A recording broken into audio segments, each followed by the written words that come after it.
Excellent. Now, before you start, Marcel, I want to dedicate all of the learning today, including your contribution now, for a refuah shalema for Johnny Halpin, who is due to have a big operation tomorrow. Yosef Yonatan Ben Rivka.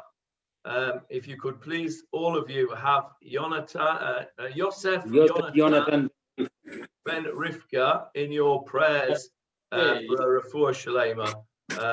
And I'm sure that Johnny will be watching this at some point. I don't know whether it will be before or after his operation.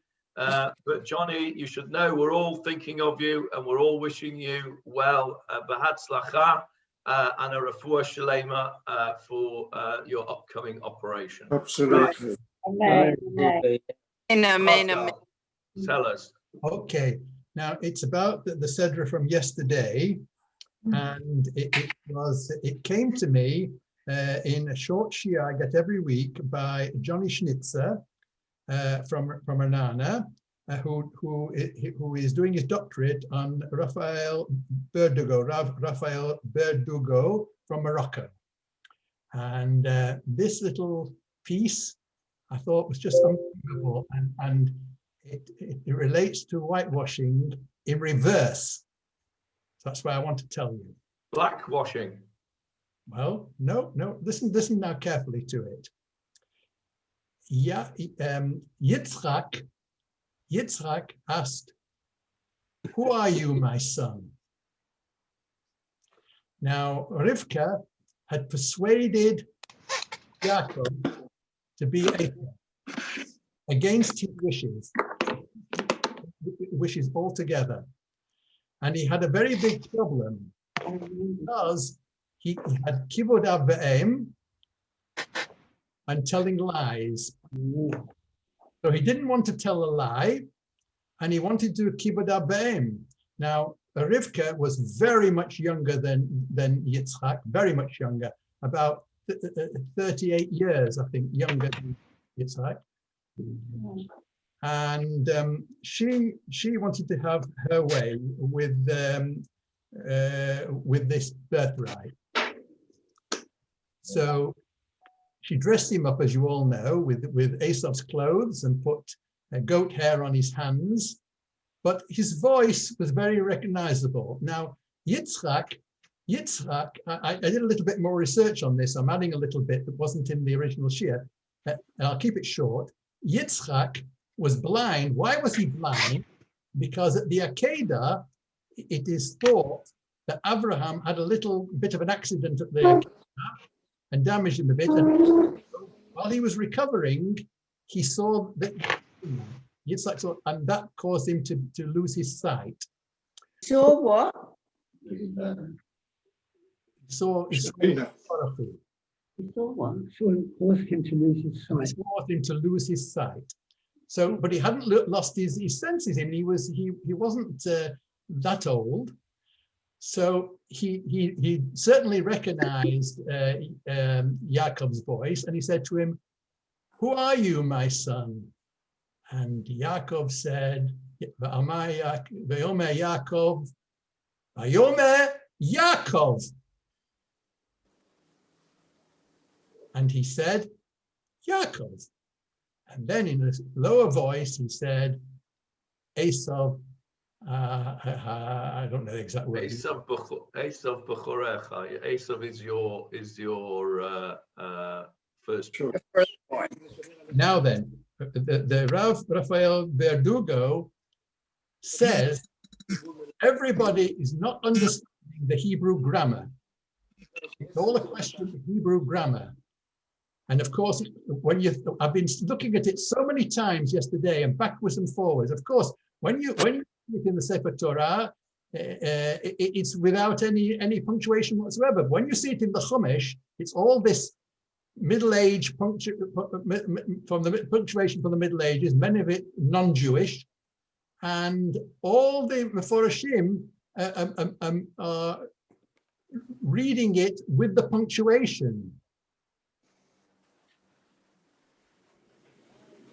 And they're all blackening, all of them are blackening the image of Yaakov by implying that he told a lie. Instead of, now I want to whitewash him and prove that he didn't tell a lie. Okay, Jonathan, that's it. Okay, thank you for that, Marcel. I'm just going to mute everybody. I didn't want to mute you in the middle of that. I'm just going to mute everybody. Okay, so that was a good attempt at whitewashing. I have to admit that it is an explanation I've heard before. And the words actually say, Vayomer, and he said, Ani bincha b'chorcha Esav. And we always read that as, and he said, I am your son, your firstborn son, Esav. What you want to say is, Vayomer, and he said, Ani bincha, I am your son, b'chorcha Esav. No, you don't want to say that. Unmute yourself, Marcel. Okay. Vayomer Yaakov. That doesn't say that. He's answering the question. The question. It doesn't say that, Marcel. It doesn't say Vayomer Yaakov. It says Vayomer Ani bincha b'chorcha Esav. Let me. No. Before that, it says Vayomer Yaakov in the beginning of the sentence, the paragraph. Vayomer Yaakov. Okay. Let me get the verse up for you. It's 27.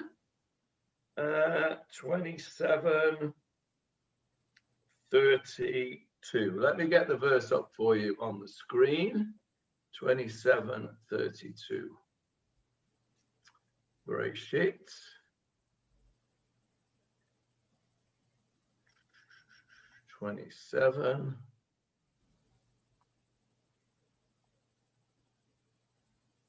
Verse 32.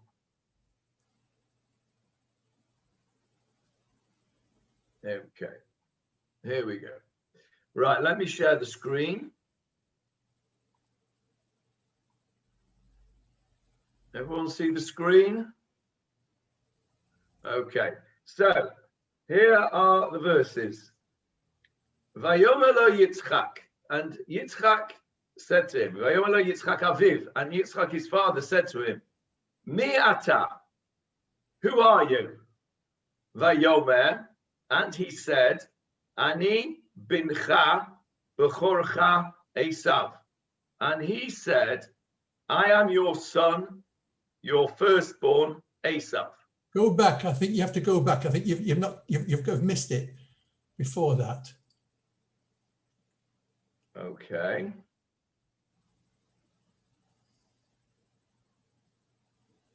It definitely says Vayomer Yaakov. Here. Yud Tet. Yud Tet, okay. Look at the one before it. Okay. Vayomer Yaakov. Vayomer. Okay, so we're further up. Okay. Vayavo el Aviv. And he came to his father. Vayomer, and he said, Avi, my father. Vayomer hineni, here I am. Mi atabani. Who are you, my son? Vayomer Yaakov el Aviv. Stop. You punctuate. Vayomer Yaakov. What do you do with El Aviv? He went on quietly and said that. El Aviv is just telling you what he did. Then Anochi Esav b'chorecha. Well, I must tell you. Vayomer Yaakov. Okay, so he said Yaakov, and then he says, what do you do with the words El Aviv, which means to his father? The sentence very clearly says, Vayomer Yaakov El Aviv, and Yaakov said to his father. He likes to think it's a stage direction. No, slicha. Also, verse 19, which is the response, Vayomer Yaakov El Aviv, and then Vayomer Yitzchak El Bno. It's the same. And Rabbi Lieberman is right. It's the staging of the sentence. Vayomer Yitzchak El Bno. Vayomer Yaakov El Aviv. It's the structure of the sentence when some person is telling to the other person. It's not my work. It's a work by a very, very prominent and famous Moroccan Rav. Very, very prominent. And I've just tried to portray it. Okay, let me, Marcel, let me explain what I think is going on here. If this had said, Vayomer el Aviv, Yaakov Anochi, Esav Bechorecha, right, then possibly. Now, what I thought you were referring to is an explanation which is quite well known, which is a bit further down where I pointed you to before, which is over here, verse 32. And Isaac said, his father Isaac said to him, "Who are you?" And he said, "I am your son, your firstborn Esau." Now that you could punctuate differently. You could punctuate it by saying, have a look over here. He says, Vayomer, and he says, Ani bincha, I am your son, full stop. B'chorecha Esav, your firstborn son is Esau. Okay. That there you could wheedle him out of. I am struggling mightily to get him out of it here in verse 19, because the structure of the pasuk is you've got Vayomer el Aviv. He says to his father, and who is it that's saying Vayomer Yaakov el Aviv, Anochi Esav b'chorecha. You can say to this Vayomer Yaakov el Aviv, and Yaakov said to his father, Anochi, I am who I am. Esav b'chorecha. Esav is your firstborn son. Asiti kasher dibarta. I have done that which you asked me. In other words, this is how I think the explanation goes. I don't buy it, I have to tell you, but this is how I would explain it. I would say, Vayomer Yaakov el Aviv. Yaakov said to his father, Anochi, I am I, who I'll tell you who I am. I'm me. I am Yaakov. I am me. Esav b'chorecha. Esav is your son, and he doesn't do what he's told. Asiti kasher dibarte. I have done that which you asked me. In other words, I have kept all the mitzvot. Kumna shva v'achla mitzedi. That's a problem because he didn't actually catch it. He says, arise and eat from my hunting. But well, he hasn't hunted it, has he? He just went to the shecht house and got one out of the storehouse. So I'm struggling with this, Marcel. I think it's a whitewash. I'll send you the original. Please send me the original. Yeah. I definitely want to see the original. On the basis of what you said, I'm struggling. I want to hear what Philip's got to say because he's got his hand up. And then I want to hear what David Marks has got to say on it. Yes, Philip. Okay, for the past few weeks, I've been reading the Parsha every week on my balcony. And I'm becoming more and more, what would you say, suspicious of what I'm reading. The fact is that we've been punished. And our punishment has been that HaKadosh Baruch Hu says to us, Asimcha k'kochvei hashamayim v'ka'afar ha'aretz, or whatever, all kinds of things that we would be numerous things. We are not numerous. We are one of the smallest ethnic entities in the world. Our cousins, the descendants of Yishmael and Esav, they are numerous. We have been punished because during the life of all of them, of Avram, Yitzchak, and Yaakov, we have been devious and have been criminal in our activities. I'm sorry to say this, but this is the way I see it. Right. Let's just stop there for a sec, and I'll come back to that point in a minute. David, on this particular pasuk that Marcel is raised here, Vayomer Yaakov el Aviv Anochi Esav b'chorecha asiti kasher dibarte elav. How do you read that pasuk? Exactly the same way as you did, Johnny. Okay, it's difficult to read it in another way. Anyway, what we will do, thank you, David. Marcel will send me the original and I will study it, and then I will send out I might do a little video on it for everybody so that we can see exactly what it says. So Marcel, please send me the original, okay? In video form. It is in video form. Excellent. Okay, so send me the video and I'll send it out to everybody and then we can perhaps talk about it. In fact, Jonathan, because they're only short, I'll send you from Bereshit up to Toledo. I'll send you them all, and they'll only take you 30 minutes to listen to them all. Lovely. Okay, that's great. Yes, Stanley. Unmute, please. You're muted. I want to say two things. First of all, I agree because I read this pasuk specifically because I tried to justify it somehow Yaakov that they made good things, but apparently it was very mundane, like request. First of all, Isaac, he seems like he want to bless his son, not because his son was praised so much, because he want to eat something fresh and, like something what he like, just for food. But on top of that, I want to answer Philip. I think we are not numerous because if you remember this counting, the smallest tribes were tribes of Levi and Kohanim. The smallest tribes, and we are a tribe of the priests. And priests should be contained not so numerous as the rest of the nations. It's my opinion. Okay, let me just deal very quickly with the numbers game. First of all, HaKadosh Baruch Hu tells us, I can't remember exactly where the pasuk is, but it's somewhere in Devarim.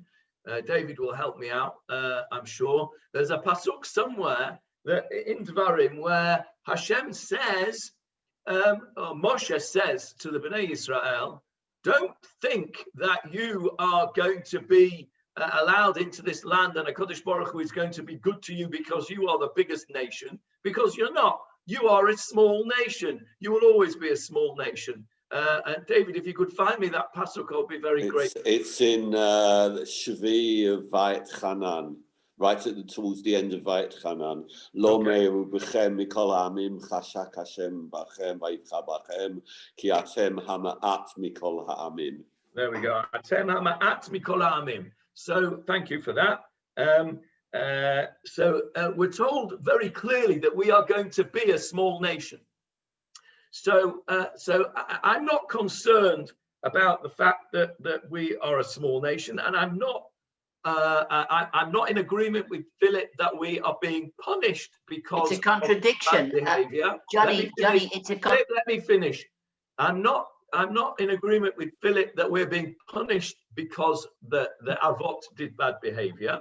However, I am in agreement with Philip that, and we've been through this over years in this shiur when we were going through the parashiot, and Paul made very good attempts over the years at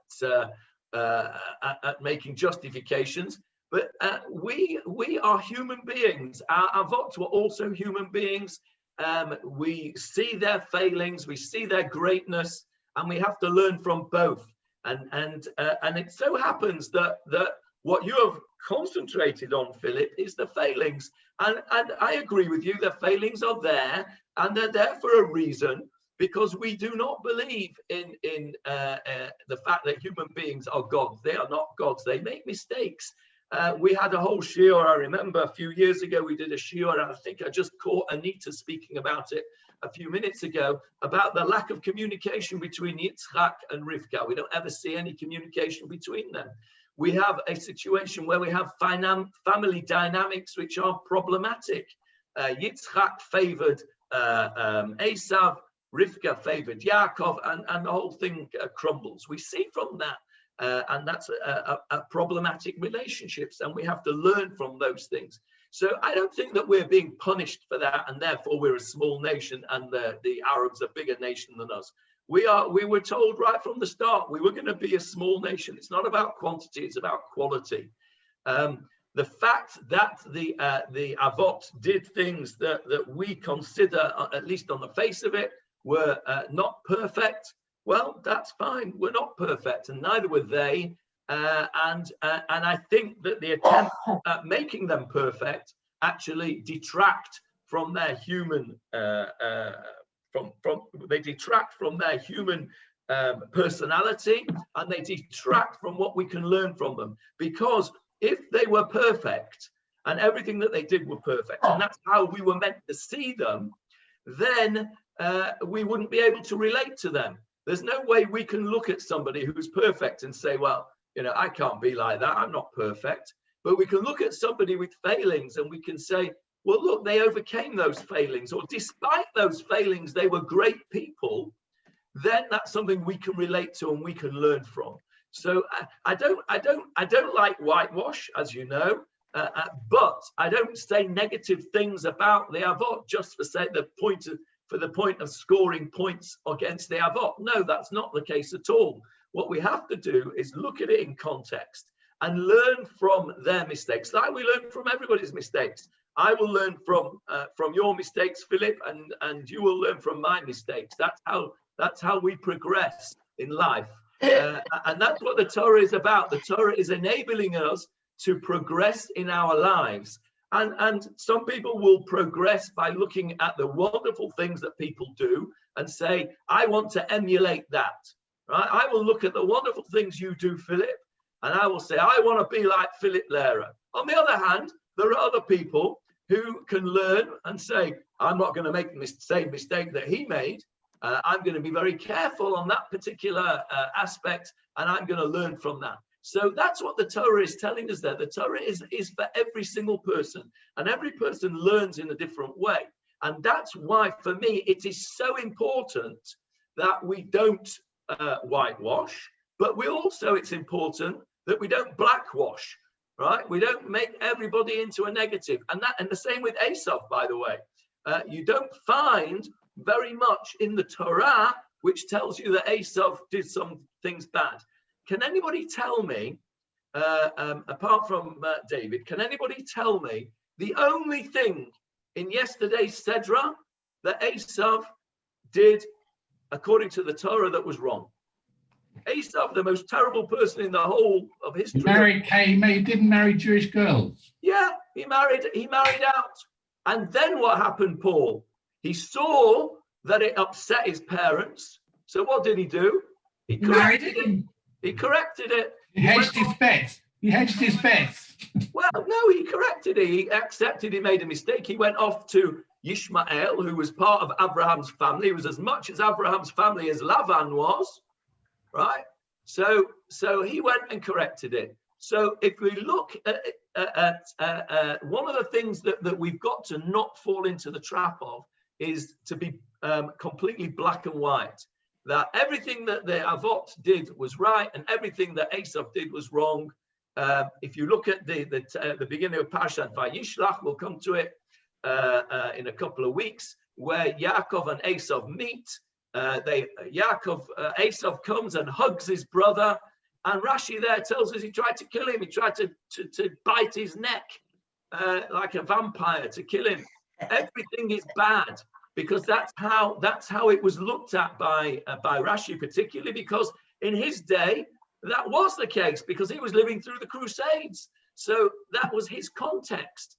But not necessarily that we need to see everything as black and white. We have to learn from everybody. We can even learn from Esav how to do good things like Kibud Av, and we can even learn how not to do bad things from the Avot. So I think that's a very important lesson, and there are people who try very hard to avoid criticizing the Avot, and I'm not against that at all, of course, but it has to be with a sense of balance, and also a sense that those who don't buy it and who want to learn from the negatives are able to do that.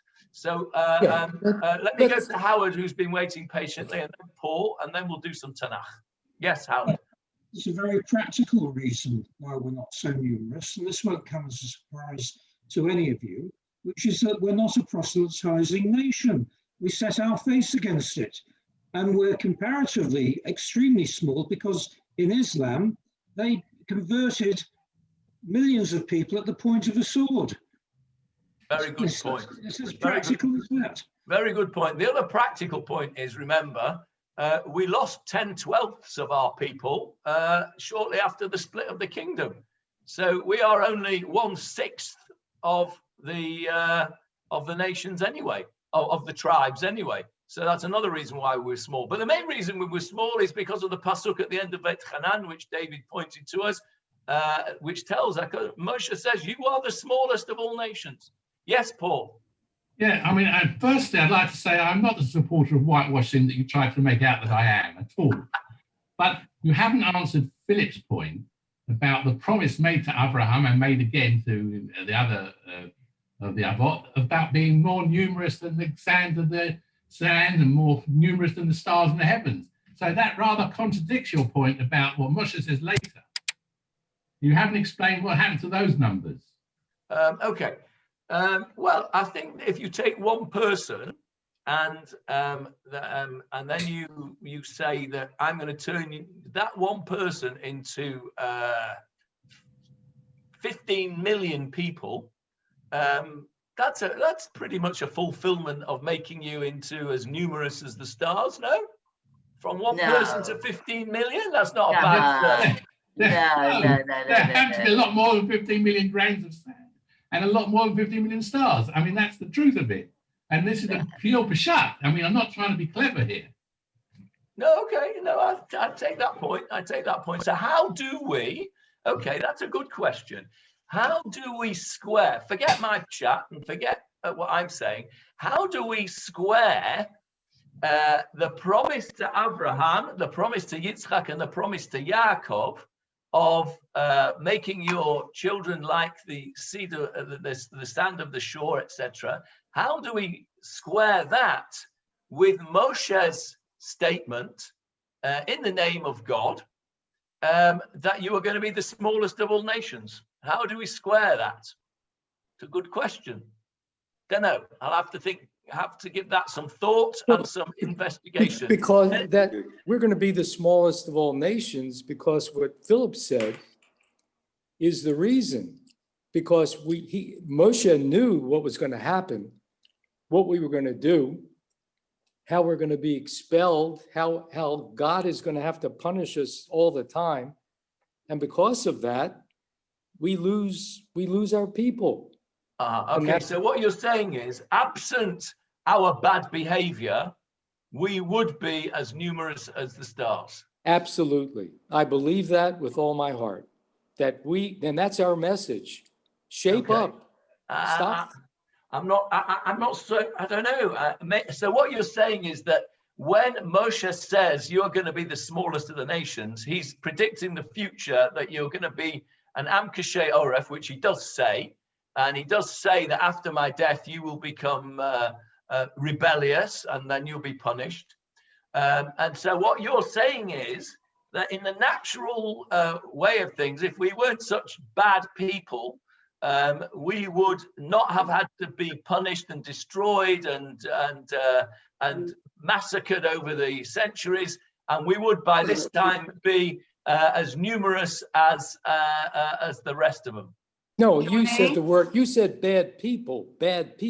That's not what we are. But we do bad things. We are not bad people.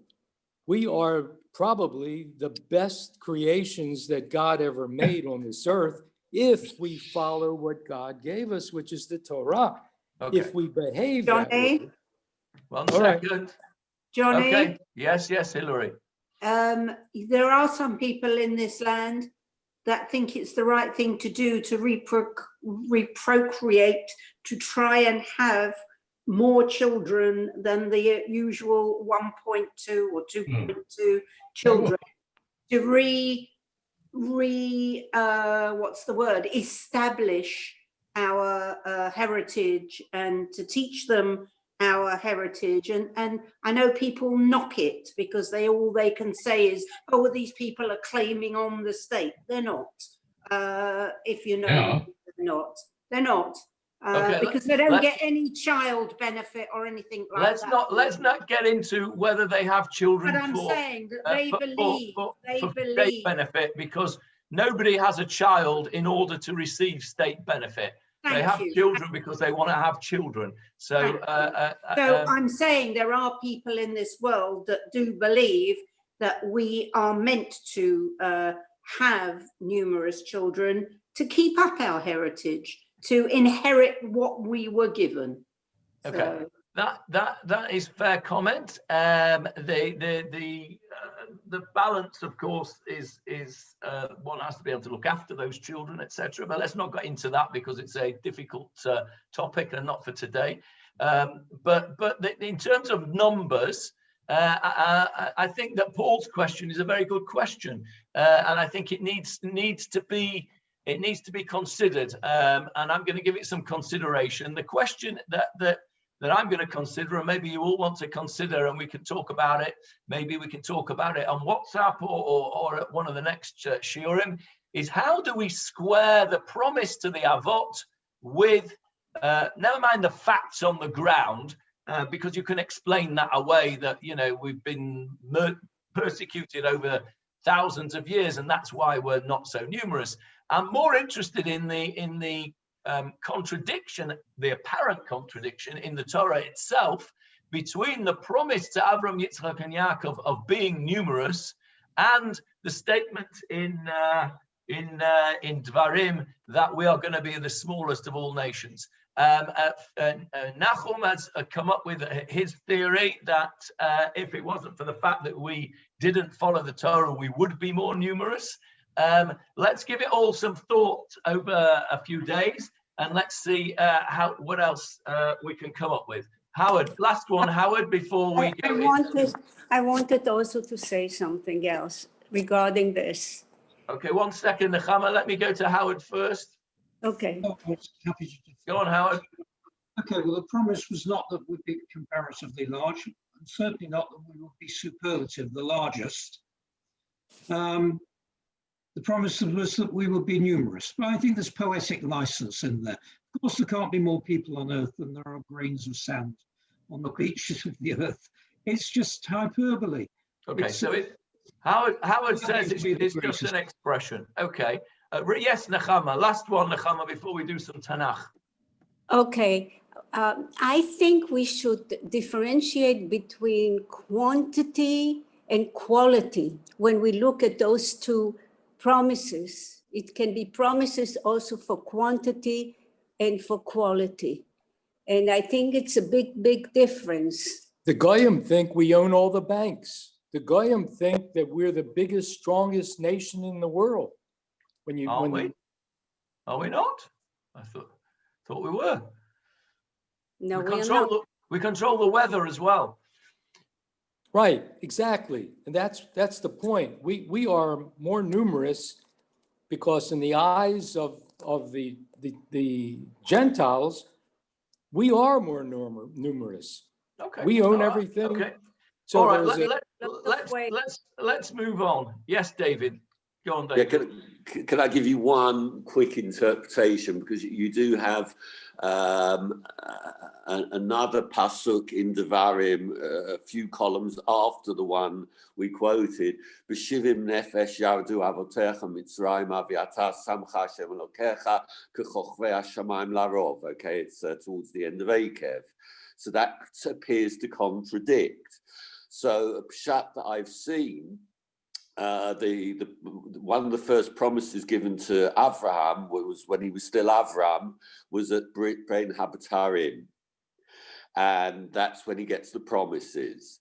And at that Brit, he turns around to Hashem and says, "Hang on a second, you've given me all these promises, but at the moment I've only got Yishmael."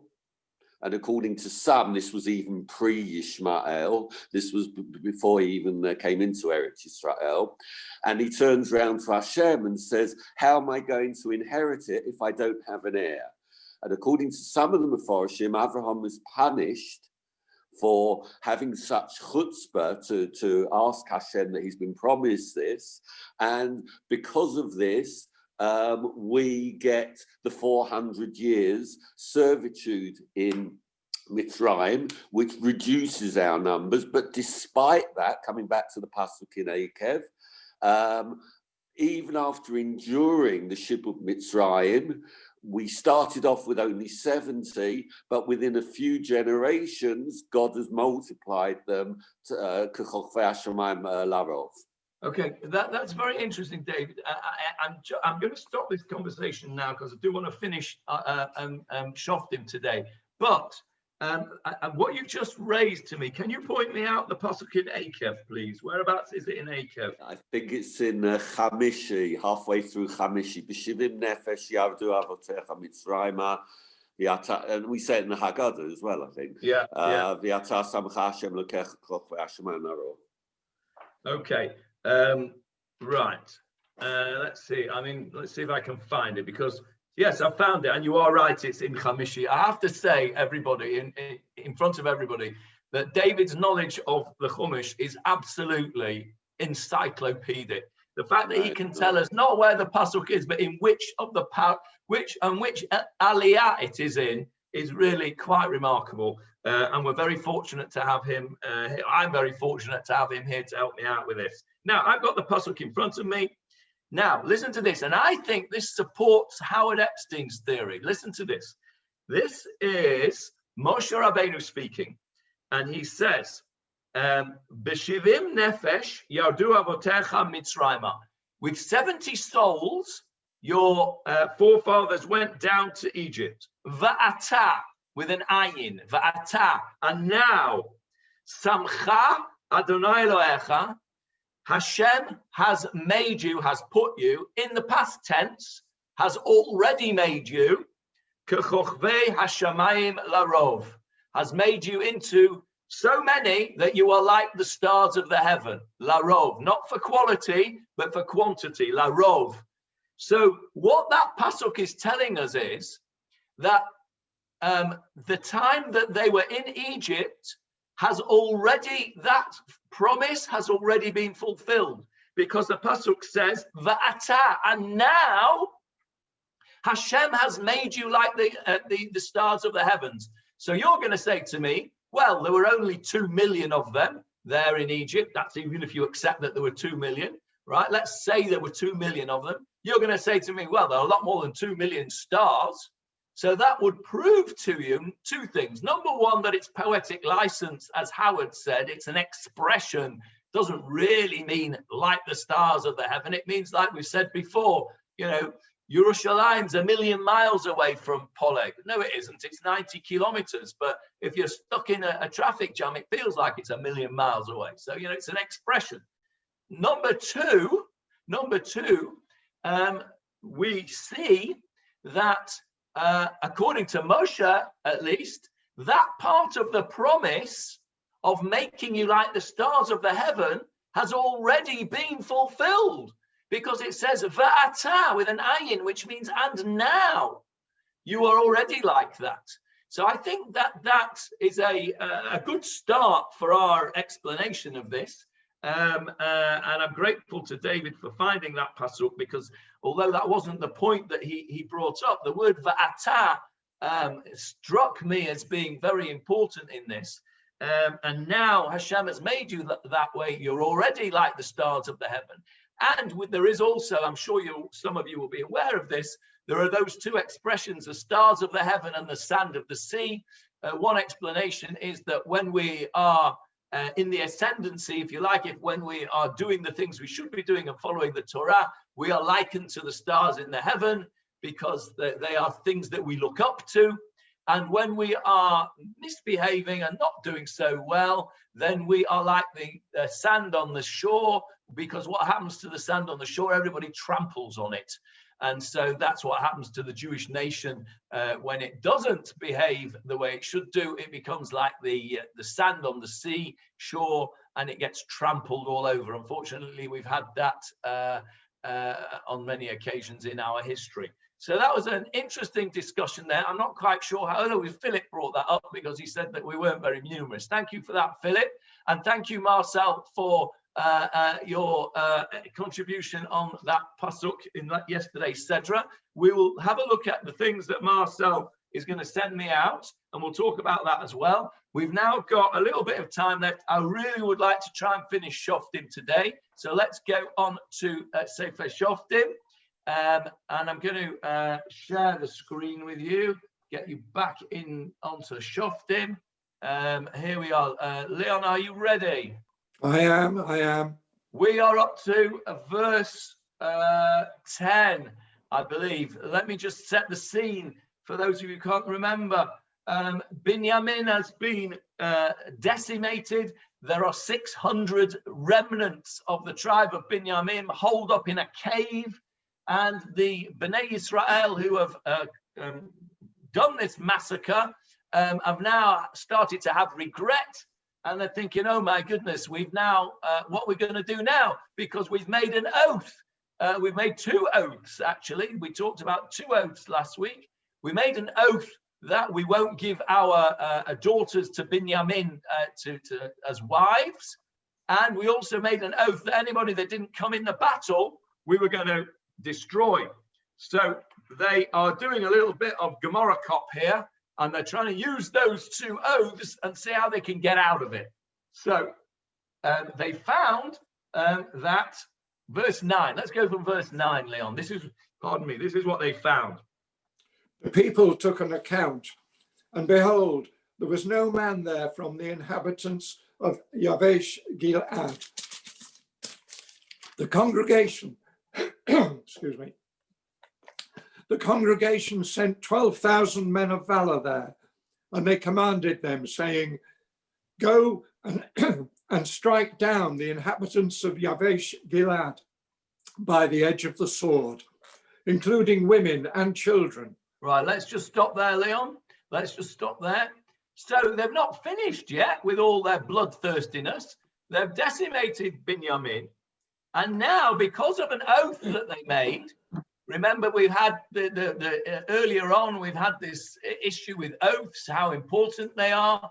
Here they made an oath and said, whoever doesn't come to Mitzpah, it's going to have a problem. We're going to have to kill you all. So that's what they're going to do. So they send 12,000 people out to Yavesh Gilead. I got a map ready for you of Yavesh Gilead. See if I can find it for you. Can you see the map that I've got there? Can you see that map? Okay, Yavesh Gilead is over here. There's the River Jordan. There's Shechem. There's Shiloh. There's Bethel, and there's Giv'ah. This is where the whole thing started. So they are over here at Mitzpah, just in the near Bethel, and they're schlepping all the way over to Yavesh Gilead. It's a long way. They're going all the way up here to the Bet Shan Valley, and they're crossing the Jordan, and they're going to Yavesh Gilead over here, and they've had an order now to kill everybody, women and children included, because of the oath that they made. So let's get rid of that and go back to the Psukim. There we are. Right, so they've sent these people off, and so this is what they were told to do. Verse 11. This is the thing that you shall do. Destroy all males and all females who have had relations with males. They found among the inhabitants of Yavesh Gilead 400 virgin girls who had never had relations with a man. And they brought them to the camp at Shiloh, which is in the land of Canaan. Okay, let's stop there for a second. So they went off to Yavesh Gilead, and they carried out their orders. They killed everybody, every man and every married woman. They found 400 unmarried women. I'm assuming that they just assumed that they were unmarried, that they were virgins. I don't know whether they actually checked, but either way, there were 400 unmarried women who were not killed. They were the only survivors of this trip to Yavesh Gilead. Remember, Yavesh Gilead is not some other nation we're talking about here. This is not Moab. This is not Midian. This is not the Plishtim. This is not the Canaanim. This is not the Chittim. This is part of Shevet Menashe. This is part of Shevet Menashe. Now, I think somebody mentioned this last week. Binyamin, of course, was the child of Rachel. Menashe was the son of Yosef. Yosef was the son of Rachel. Here we have again another episode where the children of Leah, led by Yehuda, who's the ringleader here, are attacking the children of Rachel.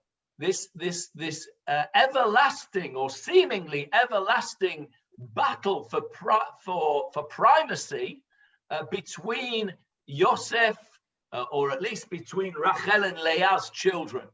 And this goes way, way back to the Sedra that we're going to read next week, the Sedra of Vayetze, where we will read of the deception of Lavan to Yaakov with the wives and the switch, the conjugal switch, and the consequences of that conjugal switch are still being felt all the way down the centuries at the time of Sefer Shoftim chapter 21, because we have the battle here, the killing of Yavesh Gilad, the destruction of that is part of this ongoing feud between the children of Rachel and the children of Leah. One wonders whether if, for example, the episode of the Pilegesh Begiv'ah had taken place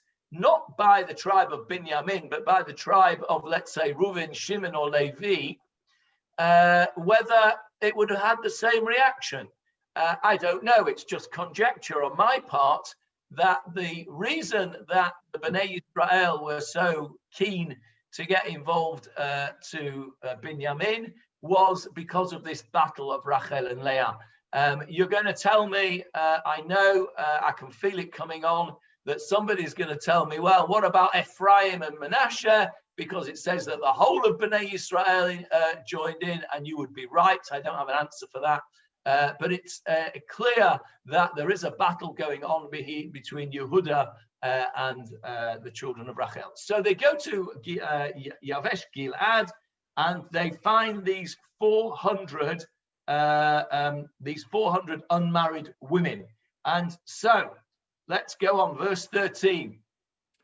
The entire congregation sent messengers and spoke to the children of Benjamin who were at the rock of Rimmon, and they called to them in peace. Okay, stop there for a sec, Leon. So what they've done here is they've got them rounded up, and they're hiding in this rock at Rimmon. I showed you where that was previously. It's I haven't got a map of it ready here, but it's let's just get that other map up again. There it is. It's over here. It's not far from Shiloh. It's sort of northeast of Shiloh. So it's sort of on the way to Yavesh Gilad, if you like. So this is where they were holed up here, Binyamin. This is where they've run off to. And they sent out a peace treaty to them. They said, okay, we're finished. We want to make peace, not because they couldn't finish them off. Of course they could finish them off, but by this time, of course, they've had regret for what they've done. They think, well, hang on a minute, we don't want to destroy a whole tribe of Israel. It's terrible what we've done. They had regret, so they offered them terms of peace. Verse 14. So Benjamin returned at that time. They gave them the women whom they had spared of the women of Yavesh Gilad, but they were not sufficient for them. Okay, so we had 600 remnants of Binyamin. There were 600 soldiers left, but they've only found 400 unmarried women in Yavesh Gilad. So that means they're 200 short. So now then what we're going to do, verse 16. Not 15? Sorry, 15, yes. The people had relented toward Benjamin, for Hashem had made a breach in the tribes of Israel. Let's stop there. That's an important pasuk I nearly missed out there. V'ha'an nicham. We talked about this word nicham last week. Remember, it means comforting, but it also means to regret and to change your mind.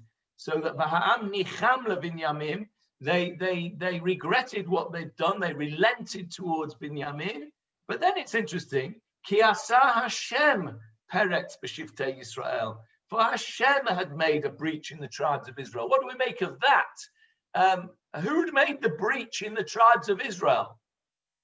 Well, Binyamin had, the tribes of Israel had actually done the killing of Binyamin. But here the Pasuk tells us, the Navi says that Hashem had done it, indicating, I suppose, all the things that we read about earlier on, that they'd gone to ask Hashem, and Hashem had said, yes, go and do it. And then it said, yes, go and do it again. I suppose that is an indication that some kind of justification almost of the behavior of the Bnei Israel towards Binyamin, because the actions are attributed there to God, not to the tribes of Israel. Has anybody got any comments on that? Because that struck me, that pasuk struck me as being a little bit out of place, really. I would have said, ki heim asu peretz b'shiftei Israel. They, the Bnei Israel, had made a breach in Israel, and that's why they regretted it. The pasuk doesn't really make sense to me in the simple pshat. The people regretted what they'd done to Binyamin because God had made a breach in the tribes of Israel. Any offers to help me out here? Philip? I think it's just more proof of the fact that all we are is a tool in HaKadosh Baruch Hu's hand. Okay, we are for sure that. So, okay, that's very frum of you, Philip. Yeah, I know. I wasn't expecting that. Okay. No, it goes a little against my grain, but that's my explanation for it. So this is the Navi. This is a Navi saying, in some ways, what's the word I'm looking for? Excusing Binyamin's behavior, because the Navi is indicating to us that it was God's will that this should happen. Yes, Howard? When we asked for the second, I think, or the third time, whether we should attack again Binyamin, God encouraged us to do so. So the pasuk is right. But it just struck me as being a bit of a non sequitur, that the people regretted what they'd done because God had made a breach in Israel. Okay, just a thought there that I had that we need to perhaps think about there, if there's any way we can square that circle there. Verse 16. Yeah, Johnny. Yes. Yeah, this takes us right back to the reason for all this happening in the first place. The reason why the first two attempts Israel fail against Binyamin is that this is, according to the Radak, this is Hashem's punishment on the whole of Klal Yisrael for no one standing up against Pesel Micha. Right. Okay. Let's just dissect that a bit further. Pesel Micha, you'll remember, is the story that we read immediately before the story of the concubine at Gib'ah. This was the story where a rival temple was set up by Micha, and the Levi went and was had this idol which had been made with the money of his mother, etc. And it was all about idol worship. And what we see, the second story, the Pilegesh Begiva, is about immorality. It's about bad sexual behavior of the people, because they wanted to rape the male visitors, and then they raped the concubine who was killed. So if you think about it, and I've only just thought about this now as we've been speaking, if you think about it, these two stories are stories about the three cardinal sins.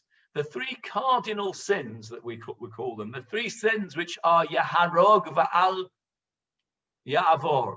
That means you have to be killed rather than do these. You have to give up your life rather than do these things. We know that pikuach nefesh, saving a life, saving anyone's life, overrides all of the Torah except for three things.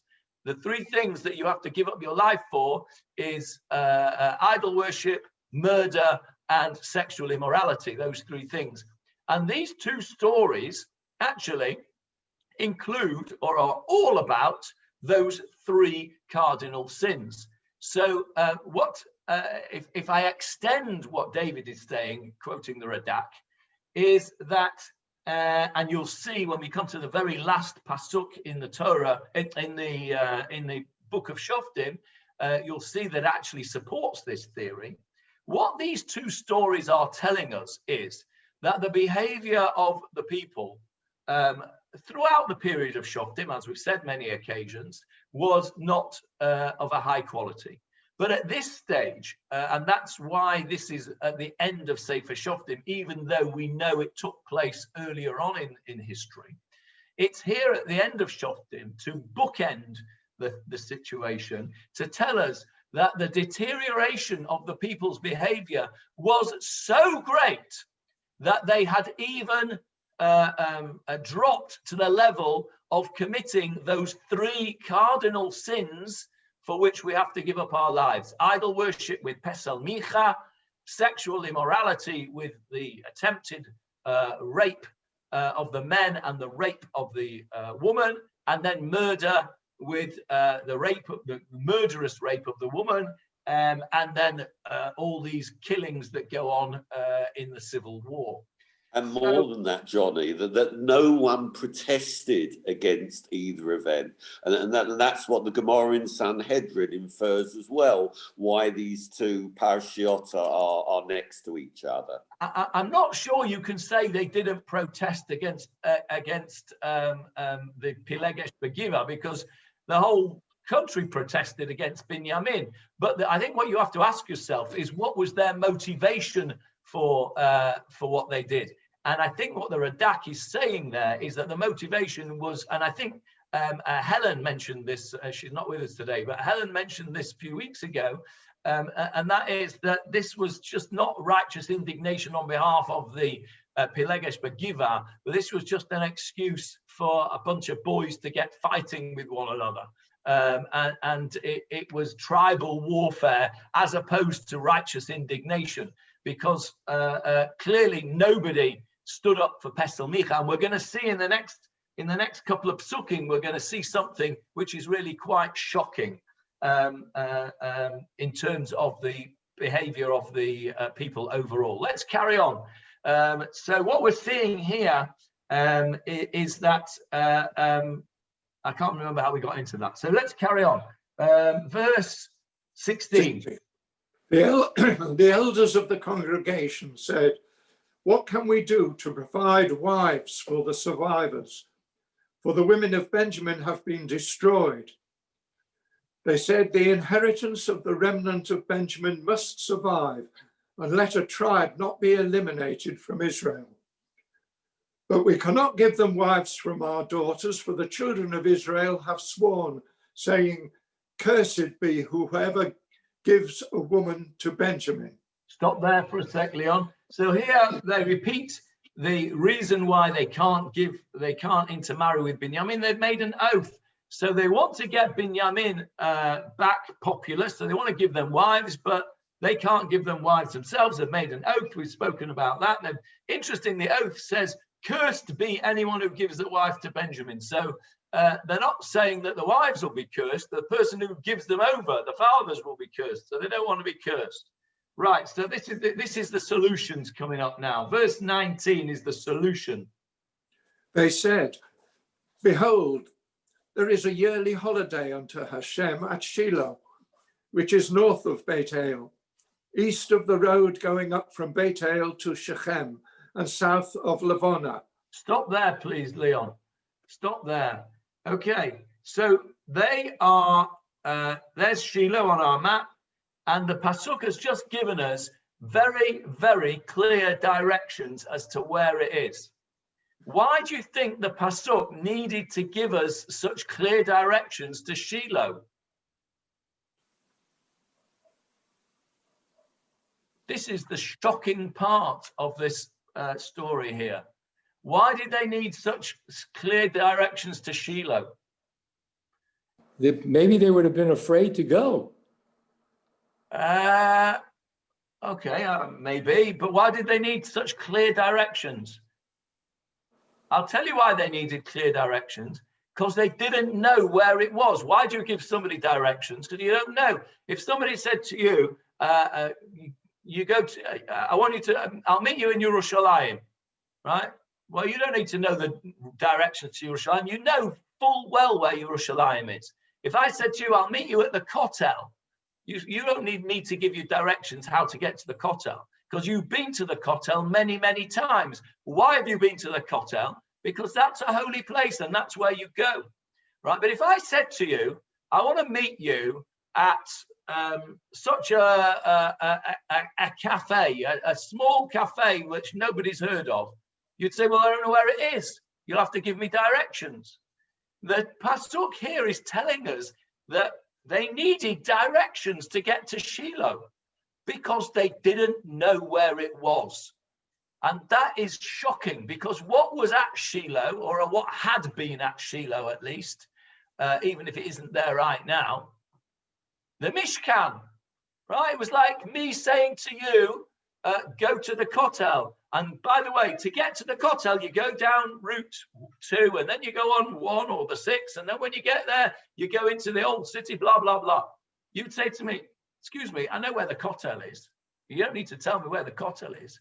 But here, the Tanakh needed to tell them exactly where Shiloh was, because they were so far away from serving Hashem, they didn't even know where the Mishkan was, or they didn't even know the place. They didn't even know how to get there without giving clear directions. We don't find such clear directions given out in Tanakh very often.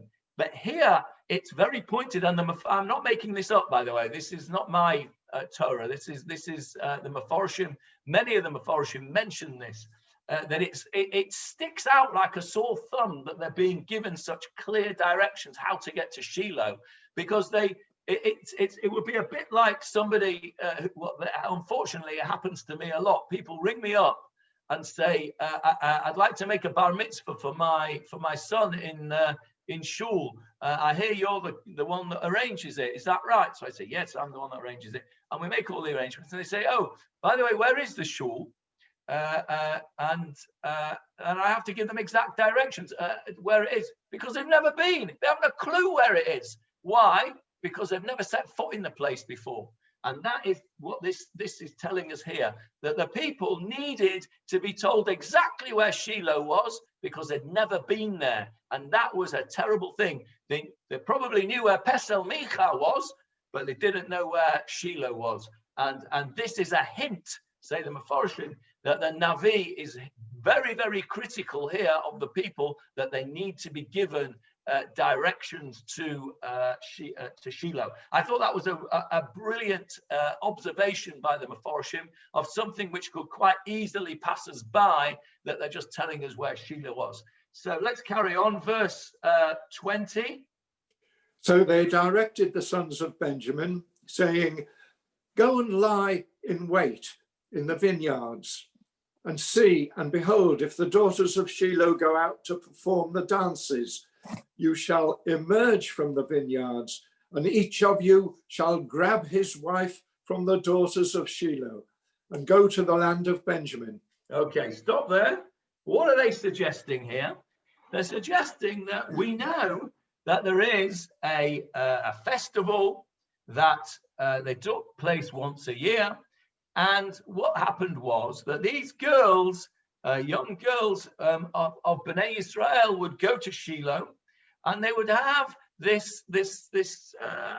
would go for an outing into the vineyards, and they would dance, and they will be an all-girls do. and they would dress up, and they would. It was a known festival once a year that the girls went to this place near Shiloh in the vineyards, and what they were suggesting was that the men from Binyamin, these 200 men that didn't have wives, would go there and kidnap one of these girls and schlep them off to be their wife in Binyamin. Okay, let's not get into the rights and wrongs of kidnapping women from vineyards because that's a bit difficult. But before we just get on to that, what does this festival remind you of? What does this festival remind you of? Tu B'Av. Okay, now Tu B'Av, the 15th of Av, is one of those rare things in Israel today, and that is, it is a festival which is making a comeback. Okay, there was this festival of Tu B'Av, which was described in the Gemara in Masechet Ta'anit. I'm not going to go into it now. I was going to go into it. I've got it all ready for you. There it is in Sefaria. If you want to go and look it up, it's very interesting. But because we spent 3/4 of an hour before we got into that, and I want to finish it today, I'm not going to go into the whole story of Tu B'Av. But if you want to read it, look it up. It's in Ta'anit 30b, the end of 30b, beginning of 31a. Very interesting things, the ideas of what went on in the Tu B'Av, which was that the women would go out dancing, and it's based on this pasuk, the whole Tu B'Av story. Remember, in Ta'anit, they were talking about the time of the Second Temple. Hundreds of years, thousands of years later, and more than 1,000 years later from where we are now.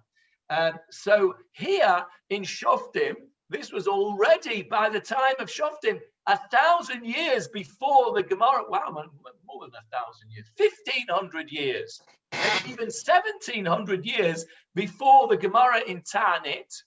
This was already a festival in Israel to have these girls go out and do their dancing in the vineyards of Shiloh. And there is where these Benjamin people were going to go and find their wives. Now, the interesting thing about this Tu B'Av thing is that clearly at the time of Shoftim, so we're talking a couple hundred, 100 years or so before the time of David HaMelech, a long time ago. They've only just come out of Egypt, a few hundred years earlier. This already is a custom in Israel. Then we don't hear anything about it until we get to the Gemara 1,700 years later, which describes what went on at the time of the Second Temple. And then we don't hear anything else about it until the modern state of Israel. And that's why I said it's such a wonderful thing that it's making a comeback.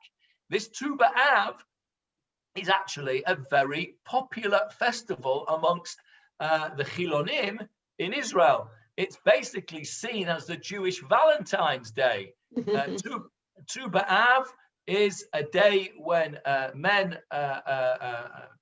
buy their wives or girlfriends or somebody else's wives or girlfriends flowers and chocolates and all those kind of things. And it's seen as a day of love. Tu B'Av is the modern Israeli day of love. And let me show you this. This is what goes on in Shiloh today. There we go. Can you see my screen? It says there, the Women's Annual Dance Festival, dancing in the vineyards. And they quote our pasuk, Judges 21:19, the verse that Leon's just read out. They said, look, there is an annual festival of the Lord in Shiloh. And look what goes on here. Here it is. They have this dancing business. Look at that. Women dressed in white. They all go out there. This is modern day Israel. They dress up like Second Temple virgins. I'm in full flow here. Whoever's interrupting me, I'm sorry, I'm in full flow here. You'll have to wait.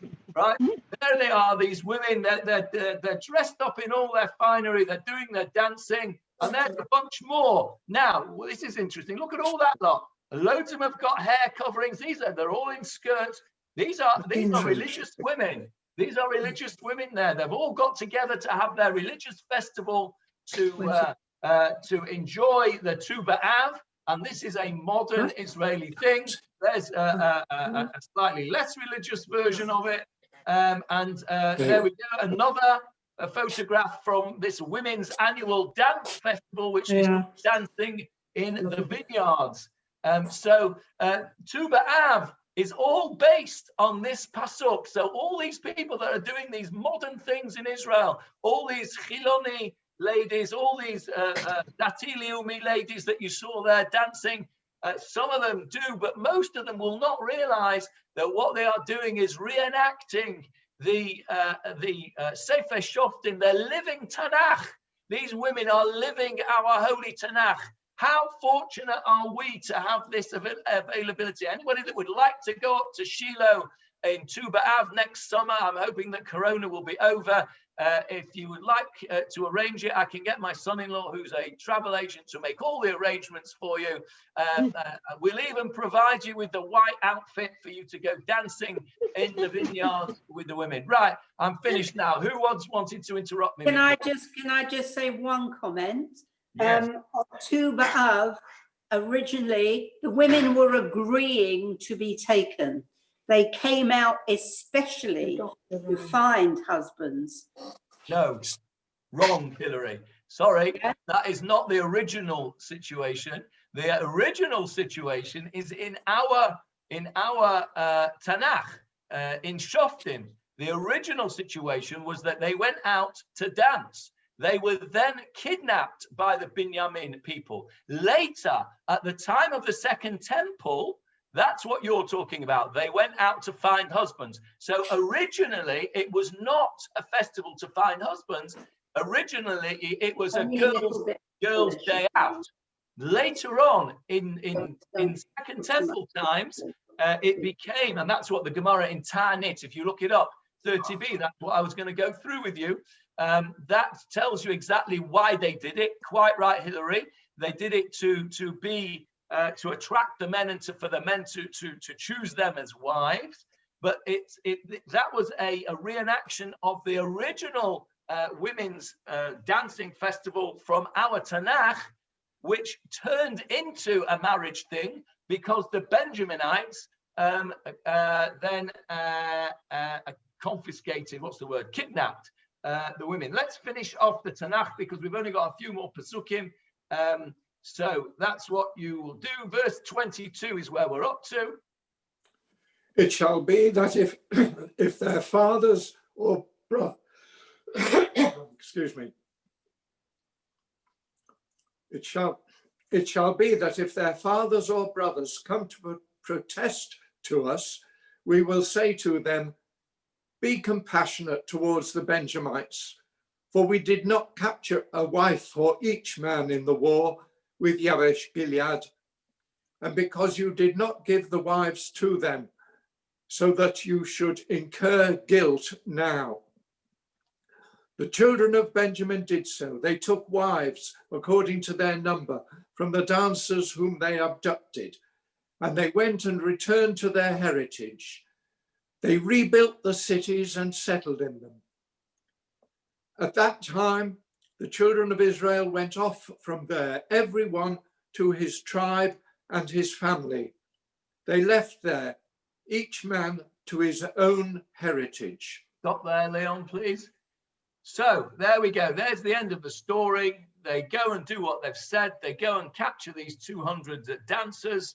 The people say to them, and don't worry about it, that you'll be cursed. You won't be cursed because you never gave these daughters to Binyamin. Binyamin came and took them. That was the whole idea of this kidnap, so that we would not be guilty of breaking the oath of not giving a wife to Binyamin. We didn't give a wife to Binyamin. They went and took them for themselves. That was the whole idea of this ruse of having them ambush these girls in the vineyard. So they went, and the story is They all lived happily ever after. Binyamin went back to Binyamin and rebuilt their towns and cities after the civil war. The Israelites, having satisfied their bloodlust, having assuaged their guilt afterwards by providing wives for the remnant of Binyamin, they dispersed each to his own tribe and his clan. And the Mefarshim say on that pasuk there that this was the last time for hundreds of years that the Bnei Israel came together in any kind of unity. They all went off to their own clans to do their own thing, and they all went off for their own territory. And the final pasuk of the whole of Sefer Shoftim, which is a commentary on what we have been learning for the last, I don't know how many months or years in Sefer Shoftim, is the final pasuk, Leon. In those days, there was no king in Israel. A man would do whatever seemed proper in his eyes. So that is the last verse in the chapter. There was no king in Israel. The whole of the people did whatever they wanted to do. And that's the way it was. Nobody cared. There was no central government. There was no central police force. And this was a story that we'd heard, a verse that we'd heard many times before in Sefer Shoftim. There was no central government, no king.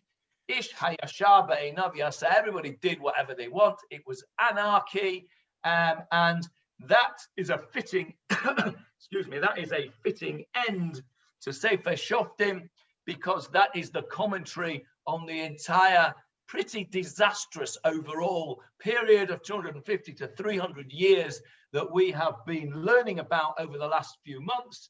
And we can see here now how this all fits in, because the last two stories that we read after Shimshon was pretty poor, their behavior there, as we went through very carefully. Then we had Pesel Micha, which is all about idolatry. Then we had this story of the Pilegesh Begiva, which is about immorality and murder and civil war, and just about the worst thing that a nation can come to is civil war.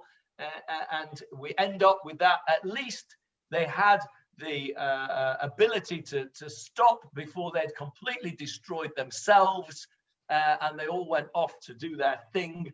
But the commentary that the Navi says is that in those days there was no king in Israel. Everyone did as he pleased. And what we're going to see in the next book, which please God will start in Sefer Shmuel, is that we see the beginning of a new chapter in the history of Israel. We come into the chapter of Shmuel Hanavi, Shmuel the prophet, who was a great man.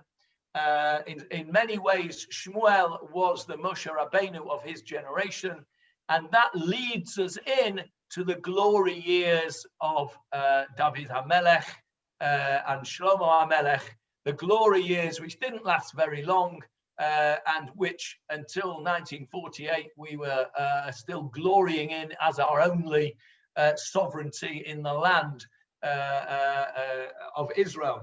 So we are ending a very negative chapter in the history of Bnei Israel, and we're going to start, when we start Sefer Shmuel, we're going to start on a more glorious chapter. It's not entirely glorious, it's not without its problems, as you will see, as you would expect, but we see a definite change, and the change is brought about largely by one man, and that one man is Shmuel, and that will be what we start next time we will begin Sefer Shmuel. So that, ladies and gentlemen, is Sefer Shoftim. I am now opening the floor to anybody who would like to speak about anything that we have learned in the last, however long it is, that we've been doing Sefer Shoftim. Nachum first. I have a note here that King Saul was among those of the Benjamin who married the dancer, one of the dancers at Shiloh.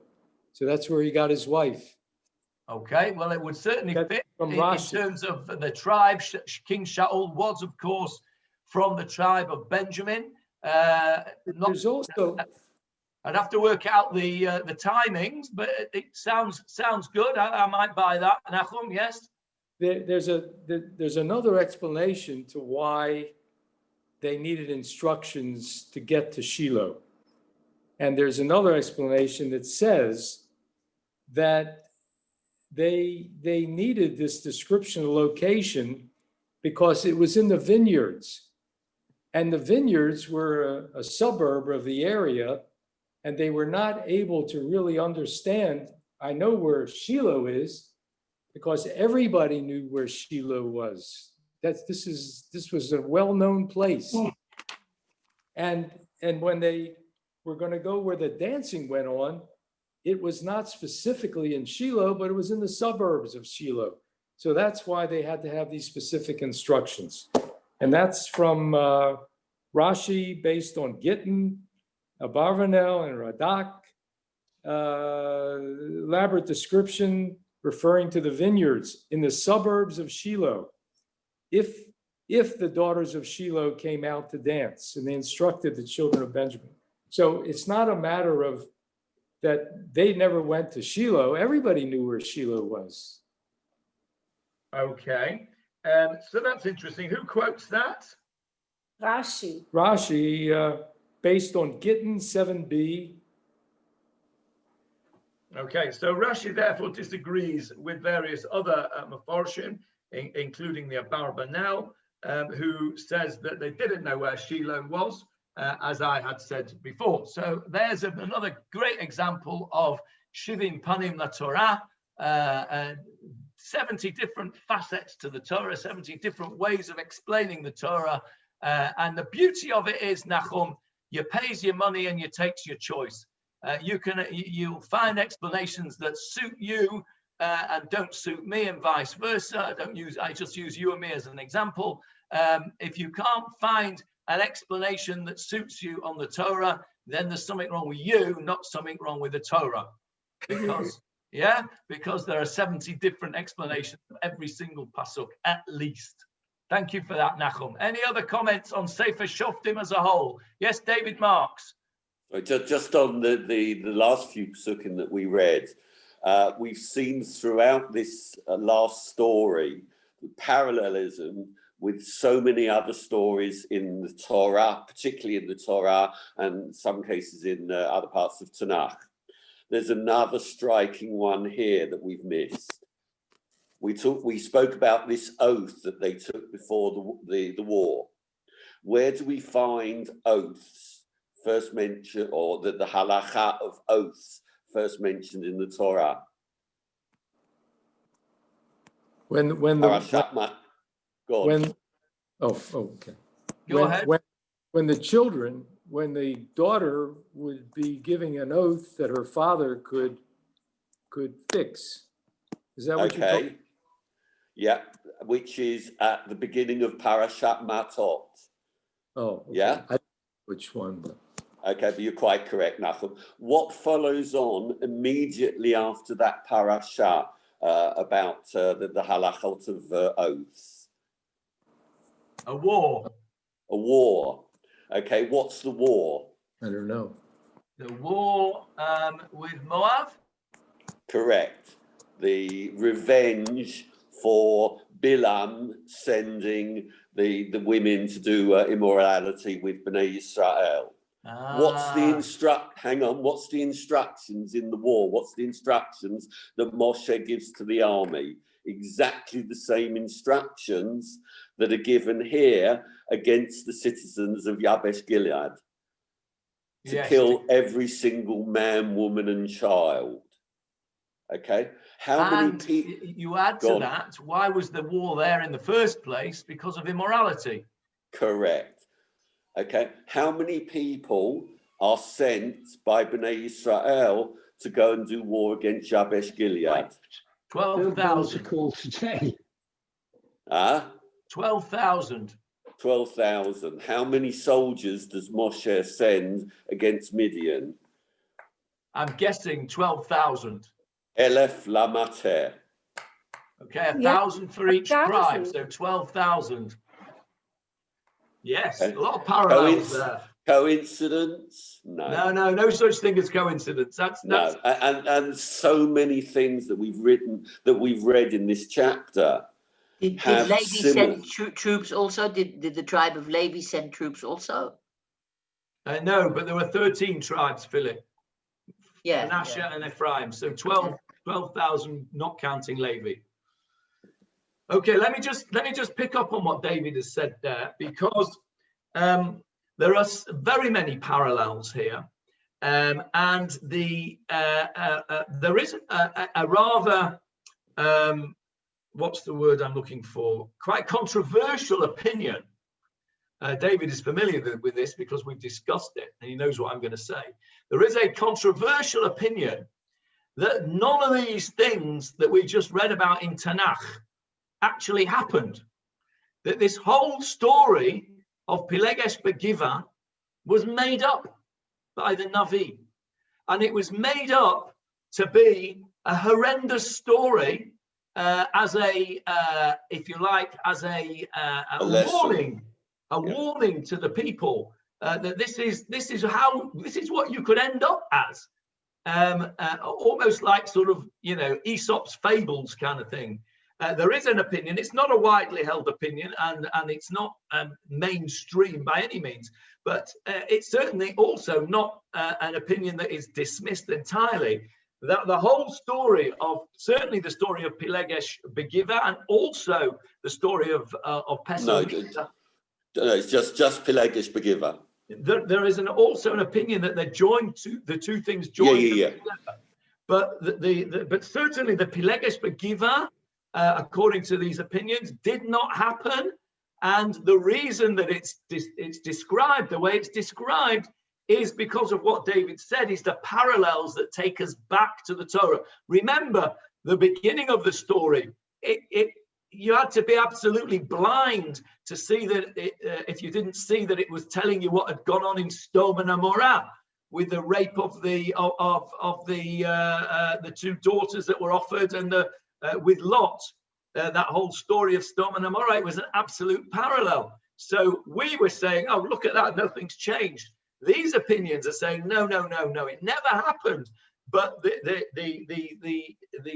terrible things that were described there were there as a warning to Bnei Israel, not in effect, not to do these things.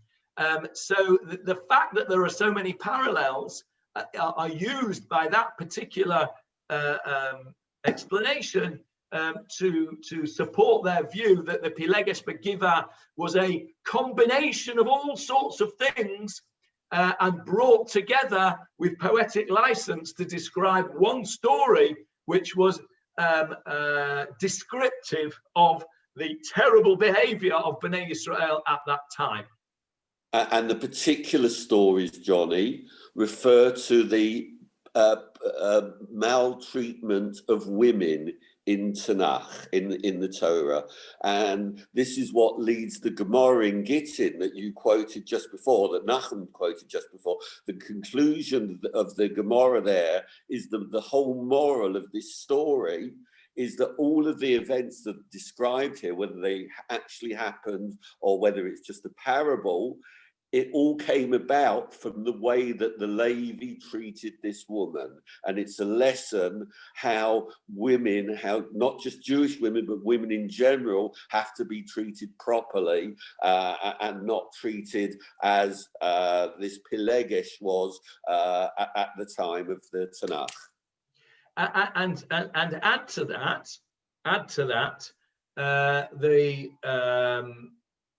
the context that we're dealing with, that doesn't sound so dramatic to us that we should treat women properly because we're used to it.